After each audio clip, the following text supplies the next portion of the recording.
টুনি, এবার আমরা কি করব বলো তো? আমাদের যে এই ঘরটা ভেঙে গেল। এই সব কিছু হয়েছে আমাদের এই পেয়ারা গাছে বাসা বানানোর জন্য। যদি এই ছোট গাছে বাসা না বানিয়ে কোনো বড় গাছে বাসা বাঁধতাম, তবে আর আমাদের বাসাটা এভাবে ভেঙে যেত না। তুমি একদম ঠিক কথা বলেছো টুনি, কিন্তু এই ভাঙা বাসাতে তো আর থাকা যাবে না। এদিকে যে আবার তোমারও ডিম দেওয়ার সময় হয়ে এসেছে। এবার যদি একটা পাকাপোক্ত ঘর না তৈরি হয়, তবে যে তুমিও ডিম দিতে পারবে না গো। টোনা, তুমি চলো তো, আমরা পাশের বনে বড় বট গাছটায় গিয়ে বাসা বাঁধি।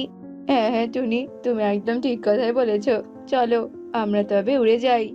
এরপর টোনা আর টুনি পাশের জঙ্গলে যায় আর গিয়ে বড় বটগাছটায় ঘর বানাতে থাকে। এদিকে সে বটগাছের ভেতরে ছিল এক নাগিনের বাসা। নাগিন কাঠের ঠক ঠক শব্দ শুনে বাহিরে বেরিয়ে আসে।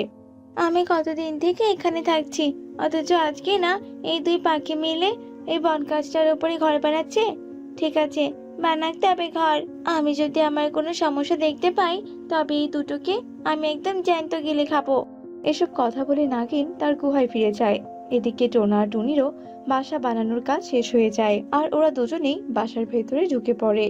নাও টুনি, তোমার জন্য পাকাপোক্ত ঘর বানানো হয়ে গেছে। এবার তুমি এই ঘরে নিশ্চিন্তে ডিম দিতে পারবে গো। তুমি একদম ঠিক কথাই বলেছো গো। শোনো না গো, রাত তো হয়ে এলো আর আমারও অনেক পটির চাপ দিয়েছে। চলো না গো, একটু বাইরে গিয়ে গাছের ডালে বসে পটি করে দেই। তোমার কথা শুনে তো আমারও পটি চাপ দিল। চলো চলো, দুজনে এক্ষুনি বাইরে গিয়ে পটি করে আসি। এরপর টোনা আর টুনি বাহিরে আসে। তারা দুজনে পরিষ্কার জায়গাটা পটি করে একদম নষ্ট করে দেয়। এভাবে বেশ কিছুদিন পটি করার জন্য পরিষ্কার জায়গাটা সহ নাগিনের বাসা একদম নোংরা হয়ে যায়। দেখতে দেখতে সকাল হয়ে যায় আর নাগিনও তার গুহা থেকে বাহিরে চলে আসে। শয়তান দুষ্ট পাখি কোথাকার, আমার কত সুন্দর পরিষ্কার জায়গাটা নোংরা করে দিল, আবার আমার বাসাটার অবস্থা 12টা বাজিয়ে দিয়েছে। শয়তান দুষ্টু, একবার শুধু বাহিরে বের হ, তারপর দেখ আমি তোদের বাসায় কি করি। নাগিন রেগে আগুন হয়ে খাবার খুঁজতে চলে যায়। এদিকে টোনা আর টুনি। টুনি, তুমি তো কদিন পরে ডিম দেবে বলো, আর তার জন্য তো আমাদের আগে থেকেই খাবার সংগ্রহ করে রাখা দরকার, তাই না? এমনিতেই তো আমরা এই জঙ্গলে নতুন এসেছি বলো, তার উপর তো আবার কারোর সঙ্গে পরিচিতও হইনি। আমি তো এখন সুস্থ আছি বলো, চলো আমরা একসঙ্গেই খাবার খুঁজতে যাই। ওরা দুজনে খাবার খুঁজতে চলে যায়। ততক্ষণে নাগিনও বাসায় ফিরে আসে। নাগিন যখন দেখলো টোনা আর টুনি বাড়িতে নেই, নাগিন জাদু দিয়ে টোনা আর টুনির ঘরটা ভেঙে ফেলে। শয়তান টোনা আর টুনি কোথাকার, এবার আমিও দেখবো তোরা কি করে আমার বাসার উপরে পটি করে দিস আর কি করি বই ঘরে থাকিস। নাগিন টোনা আর টুনির ঘর ভেঙে ভীষণ খুশি হয়। এরপর সে নিচের গুহায় গিয়ে আরাম করতে থাকে। এদিকে দিন গড়িয়ে বিকেল নেমে আসে। টোনা আর টুনিও ওদের বাসায় ফিরে আসে। হায় হায় টোনা, আমাদের এত বড় সর্বনাশ কি করে হলো বলো তো? ঝড় নেই, বৃষ্টি নেই, তাহলে আমাদের ঘরটা এভাবে ভাঙলো কি করে? আচ্ছা, তাহলে কি কেউ ইচ্ছে করে আমাদের ঘরটা ভেঙে ফেলেছে? আমারও তো তাই মনে হচ্ছে টুনি। তবে কেউ যদি আমাদের ঘর ভেঙে নিজে শান্তি পায়, তবে পাক। তোমার তো ডিম দিতে 2 দিন সময় আছে, তাই না বলো? এই 2 দিনের মধ্যেই আমি মাটি দিয়ে তোমার জন্য অনেক সুন্দর করে একটা ঘর তৈরি করবো গো গিন্নি। এরপর টোনা আর টুনি অনেক কষ্টে পাশের নদী থেকে ঝুড়ি করে মাটি তুলে নিয়ে আসে। তা দিয়ে গাছের ডালে সুন্দর একটা মাটির ঘর বানায় আর সেখানেই আরাম আয়েসে দিন কাটাতে থাকে। এদিকে নাগিন টোনা আর টুনির ঘর বানানো দেখে আবারও রেগে যায়। তারপর ওদের কাছে আসে। তোদের এত বড় সাহস কি করে হয়, তোরা আমার কাছে বাড়ি বানিয়েছিস বলতো? আসলে নাগিন দিদি, কদিন বাদেই তো আমি ডিম দেব।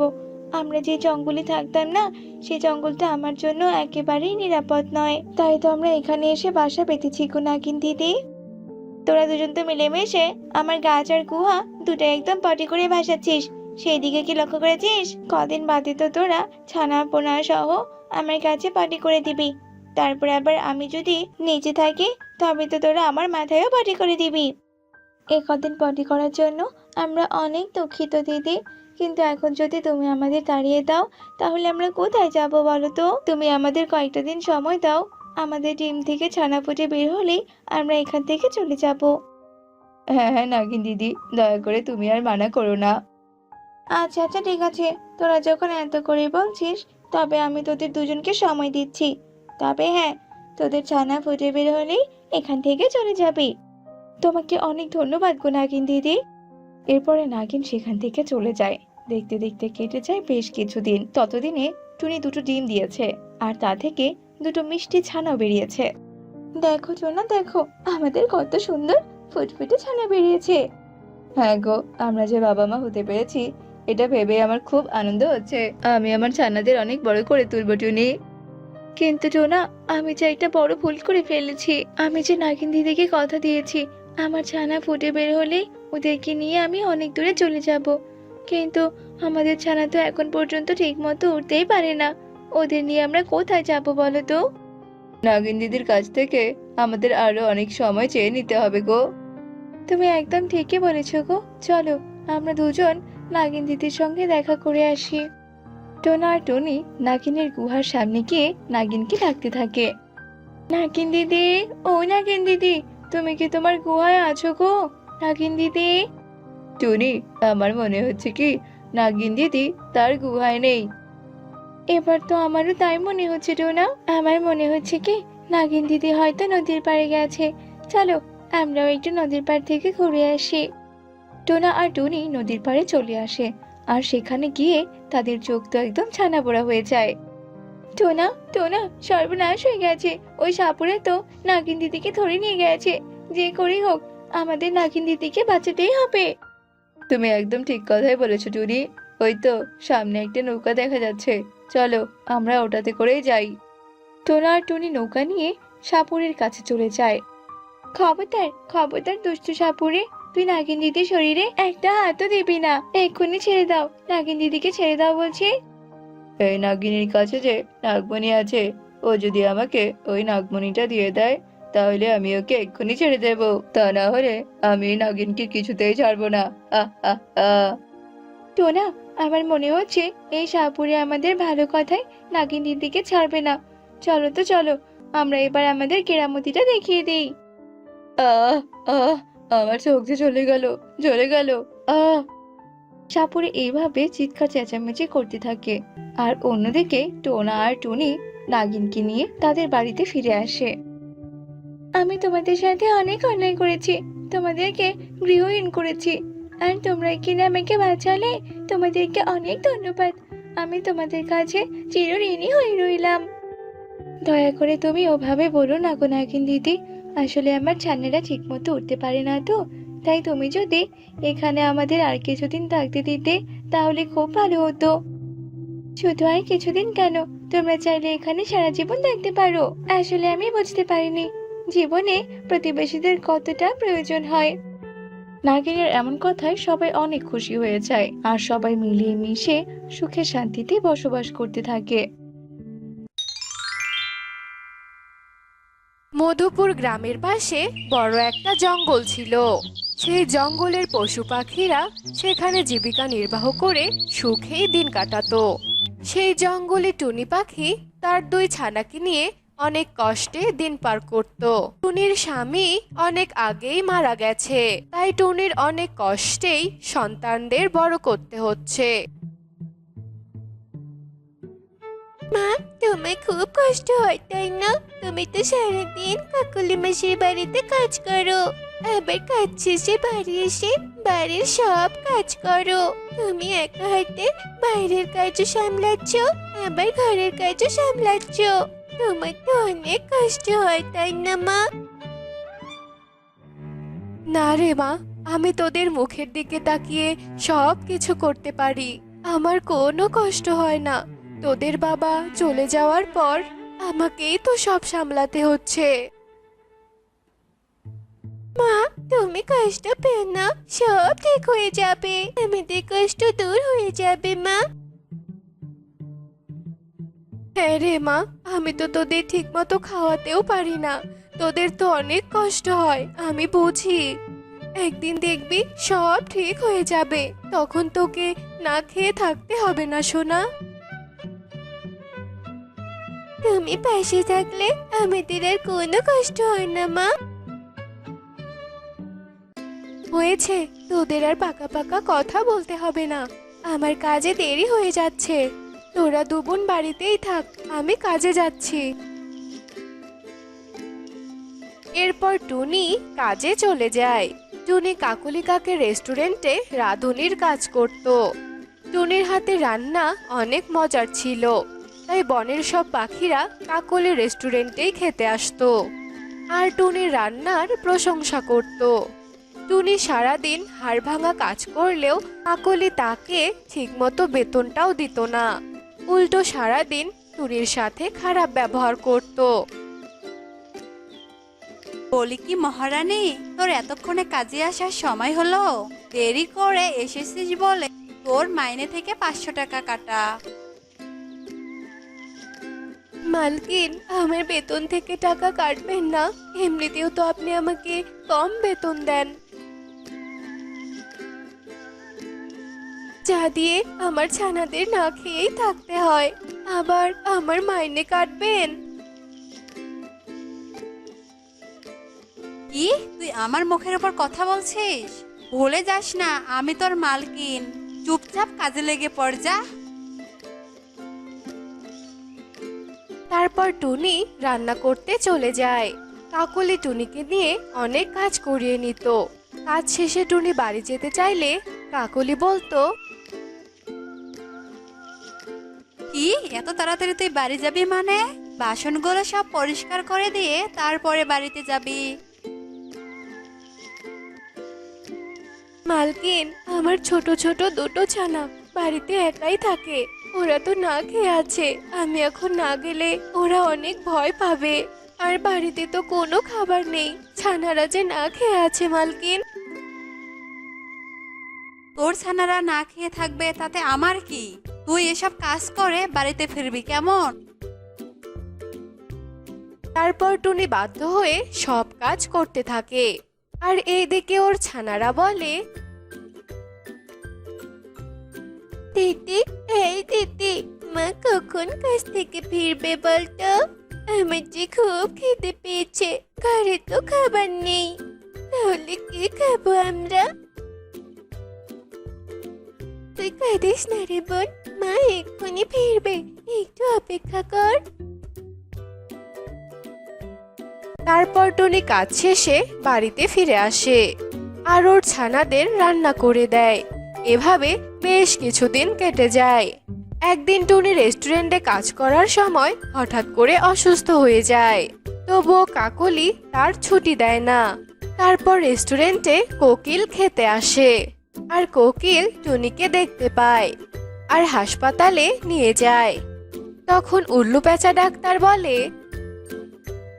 টুনি অনেক অসুস্থ, ওকে কয়েকদিন বিশ্রাম নিতে হবে, ওর কাজ করা অনেক বেশি হয়ে গেছে। আমি কিছু ঔষধ লিখে দিচ্ছি, আপনি টুনিকে নিয়মিত খাওয়াবেন। এরপর কোকিল টুনিকে নিয়ে বাড়িতে আসে। কি হয়েছে মায়ের? মাকে এমন দেখাচ্ছে কেন? তোমার মা অনেক অসুস্থ, তবে তোমরা চিন্তা করো না, ঠিক হয়ে যাবে। টুনির অসুস্থতার কথা শুনে বনের সব পাখিরা একে একে দেখতে আসে। টুনির এমন অবস্থা দেখে সবার অনেক কষ্ট হয়। তখন টিয়ে বলে, তুমি কাকলির রেস্টুরেন্টে কাজ করো, আর কাকলি তোমার থেকে অনেক কাজ করিয়ে নেয়, কিন্তু বেতন তো দেয় না। তোমার রান্না তো অনেক মজার, তোমার হাতের জিলাপি তো অনেক মজার। তুমি কাকলির কাজ বাদ দিয়ে নিজে একটা জিলাপির দোকান দাও, তোমার কাছে সবাই খেতে আসবে। দেখো, টিয়ে কিন্তু ভুল কিছু বলেনি টুনি বোন, তোমার হাতের রান্না তো অনেক মজার, আর জিলেপি তো অসাধারণ। তুমি আর কতদিন ওই কাকুলির রেস্টুরেন্টে কাজ করবে? তুমি বরং একটা জিলিপির দোকান দাও, তুমি জিলাপি বিক্রি করে অনেক উন্নতি করতে পারবে। আমাদের কথাটা শোনো। এরপর টুনি সব পাখিদের কথায় রাজি হয়ে যায়, আর কদিনের মধ্যে টুনি সুস্থ হয়ে যায়। তারপর টুনি ওর জমানো কিছু টাকা দিয়ে জিলাপির দোকান দেয়, আর তা দেখে কাকলি ভীষণ রেগে যায়, কারণ সবাই টুনির দোকানে জিলাপি খেতে যেত, কেউ আর কাকলির রেস্টুরেন্টে যেতে চাইতো না। আরে টুনি বোন, তোমার হাতে জিলাপি অনেক মজার। হ্যাঁ টুনি, তোমার হাতের জিলিপি অনেক মজার। এভাবে সব পাখিরা সবাই টুনির দোকানে জিলাপি খেতে যেত। আর তা দেখে কাকলি ভীষণ হিংসে করত। কাকলির রেস্টুরেন্টে ভালো রাঁধুনি না থাকায় আর খাবার মজা না হওয়ায় কেউ আর কাকলির রেস্টুরেন্টে খেতে যায় না। এইদিকে টুনি ওর জিলাপি বিক্রি করে অনেক স্বাবলম্বী হয়। এখন আর টুনিকে কারো কথা শুনতে হয় না। টুনির ছানাদের না খেয়েও থাকতে হয় না। তারা মা আর ছানারা মিলে সুখে দিন কাটাতে থাকে। আর ওদিকে কাকলি টুনির সাথে খারাপ ব্যবহার করার কারণে অনুতপ্ত হতে থাকে। আর এদিকে মা আর ছানারা অনেক সুখেই দিন কাটাতে থাকে। মা, আমি তোমাকে বলেছিলাম না আমাদের এই কষ্ট একদিন দূর হবে। দেখলে তো আমার কথাই সত্যি হলো। হ্যাঁ রে মা, তোর কথাই যে সত্যি হয়েছে। আমাদের যে এখন সুখের দিন রে মা। তো বন্ধুরা, আমাদের আজকের এই গল্পটি তোমাদের কাছে কেমন লেগেছে তা কমেন্টে জানাতে ভুলো না কিন্তু।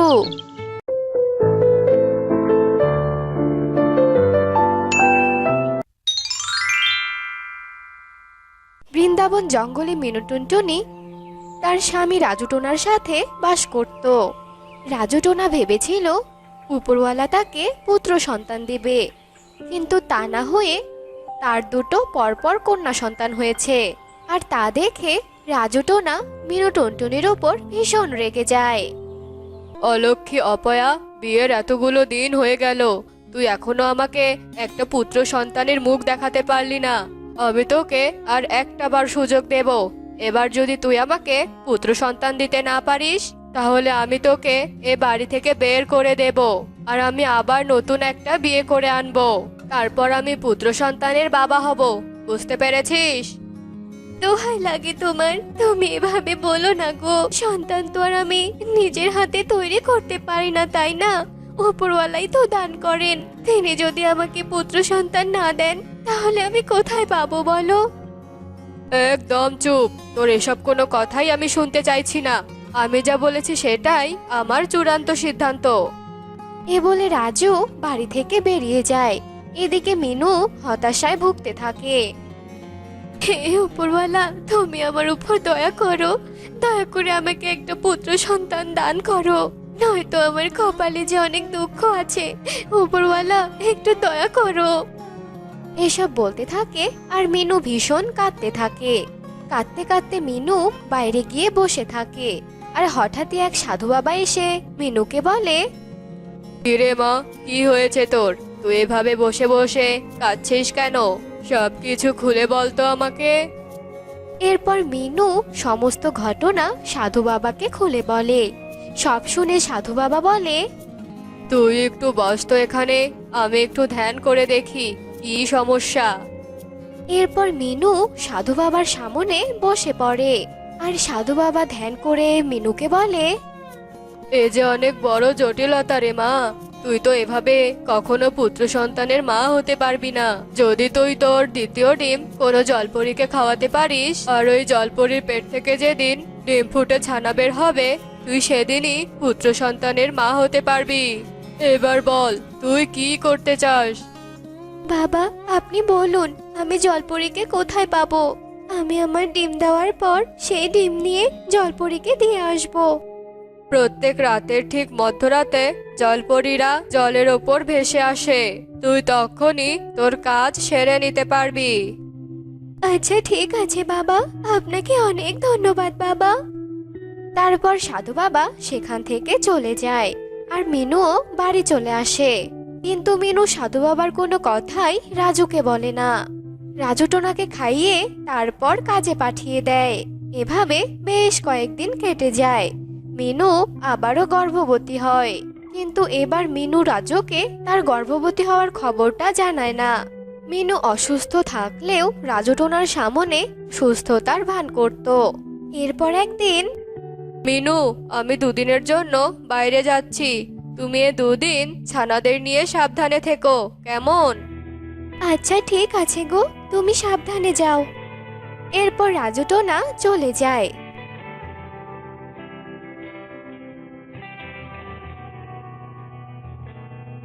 এদিকে মিনুরও ডিম দেওয়ার সময় হয়। মিনু তার ঘরের এক কোণে গিয়ে একটা ডিম দেয়। রাজু চলে গিয়েছে, ভালোই হয়েছে, নয়তো আমি তো ধরা পড়ে যেতাম। এখন শুধু রাত হওয়ার অপেক্ষা, রাত হলেই আমি ডিমটা নিয়ে নদীর পাড়ে যাব। মিনু ডিম নিয়ে অপেক্ষা করতে করতে রাত হয়ে যায়, আর মিনু মধ্যরাত হওয়ার জন্য অপেক্ষা করতে থাকে। যেই না মধ্যপ্রহর শুরু হয়, অমনি মিনু ডিম নিয়ে নদীর ধারে যায়। এরপর মিনু ডিমটা জলের ধারে রাখে আর বলে, মারে, আমাকে তুই ক্ষমা করে দিস রে মা। আমি শুধু আমার ভাগ্যের পরিহাসে তোকে এখানে রেখে গেলাম রে মা, আমাকে তুই ক্ষমা করে দিস। এরপর মিনু উড়ে গিয়ে একটা গাছের ডালে গিয়ে বসে। এদিকে একটা জলপরি জলের উপরে উঠে আসে। কত সুন্দর চাঁদের আলো, নিত্য সুন্দর হাওয়া, প্রাণটা জুড়িয়ে যাচ্ছে। ওটা কি একদম চিকচিক করছে, সাদা রঙের, দেখি তো গিয়ে। এরপর জলপরি ডিমের কাছে যায় আর বলে, এটা কি? এটা তো কোনো সুস্বাদু খাবার মনে হচ্ছে। আমি তো জলরানীর কাছে শুনেছি জলের উপরের খাবারগুলো নাকি খুব সুস্বাদু হয়। আমি আগে এটা খেয়ে নেই। তারপর জলপরি ডিমটি খেয়ে জলের তলায় চলে যায়। এরপর মিনু গাছের ওপর থেকে সবটা দেখে ফেলে আর তার বাড়িতে চলে যায়। এভাবেই বেশ কিছুদিন কেটে যায়। জলের তলায় জলপরির পেটটাও দিন দিন বাড়তে থাকে আর সে অসুস্থ হতে থাকে। এ আমার কি হচ্ছে? আমি এমন মুটকি কেন হয়ে যাচ্ছি? জলরানী, জলরানী, আমার কি হয়েছে? তোমরা কেন কিছু বলছো না আমায়? তুমি গর্ভবতী আর তোমার পেট থেকে বাচ্চা হওয়ার সময় এসে গেছে, কিন্তু এই বাচ্চার বাবা কে বলো তো? এসব তুমি কি বলছো? আমি তো কিছু বুঝতে পারছি না। আমি তো শুধু জলের উপর একটা সাদা খাবার খেয়েছিলাম, আর তখন থেকেই আমি এমন হয়েছি। আচ্ছা ঠিক আছে, আমি বুঝতে পেরেছি। এরপর জলরানী সেখান থেকে চলে যায়। এভাবেই বেশ কিছুদিন কেটে যায়। এদিকে মিনুও আবার গর্ভবতী হয়ে যায়। টুনি, মনে রেখো, এটাই কিন্তু শেষ সুযোগ। এবার যদি এই সুযোগ হাতছাড়া হয়ে যায়, তাহলে কিন্তু আর রক্ষে থাকবে না। আচ্ছা ঠিক আছে রাজু। এরপর রাজু চলে যায় আর মিনুও ভীষণ চিন্তায় পড়ে যায়। এভাবেই কয়েকদিন কেটে যায়। তারপর মিনু একটা ডিম দেয় আর তাতে তা দেওয়া শুরু করে। ওদিকে জলপরির পেট থেকেও বাচ্চা হওয়ার সময় চলে আসে। কিছু সময় অতিবাহিত হয়ে যায়। তারপর জলপরি বাচ্চা দেয়। জলরানী, জলরানী, আমার বাচ্চা হয়েছে, কিন্তু এ তো পাখির ছানা। হ্যাঁ, তুমি পাখির ডিম খেয়ে নিয়েছিলে, তাই পাখির ছানা হয়েছে। তবে যাই হোক না কেন, এ তোমার সন্তান। একে মাতৃস্নেহে বড় করতে হবে, বুঝেছো? আচ্ছা ঠিক আছে জলরানী। আয় রে মা, আমি তোর নাম রাখলাম টুনি। তুই এখন থেকে গুনগুন করে গান শোনাবি আমাকে, বুঝেছিস? জলপরি মা হতে পেরে ভীষণ খুশি হয়। ওদিকে মিনুও সাধু বাবার কথা মতো পুত্র সন্তানের জন্ম দেয়। রাজু, রাজু, দেখো, আমি পুত্র সন্তানের জন্ম দিয়েছি। আমি আমার শেষ রক্ষে করতে পেরেছি রাজু। তুমি বলো, আমাকে আর বাড়ি থেকে বের করে দেবে না? আমাকে আর বকবে না? আমাকে আর মারবে না? বলো রাজু, আমাকে অনেক ভালোবাসবে? পাগলি বউ আমার, আমি তো তোমাকে এখন থেকে অনেক ভালোবাসবো। এরপর থেকে মিনু ও রাজু তাদের সন্তানদের নিয়ে অনেক সুখে শান্তিতে বাস করতে শুরু করে। আর ওদিকে জলপরি পাখির ছানাকে নিয়ে অনেক হাসি খুশিতে দিন কাটাতে থাকে। তো বন্ধুরা, আজ আমাদের গল্পটি তোমাদের কাছে কেমন লেগেছে তা কমেন্টে জানাতে ভুলো না কিন্তু।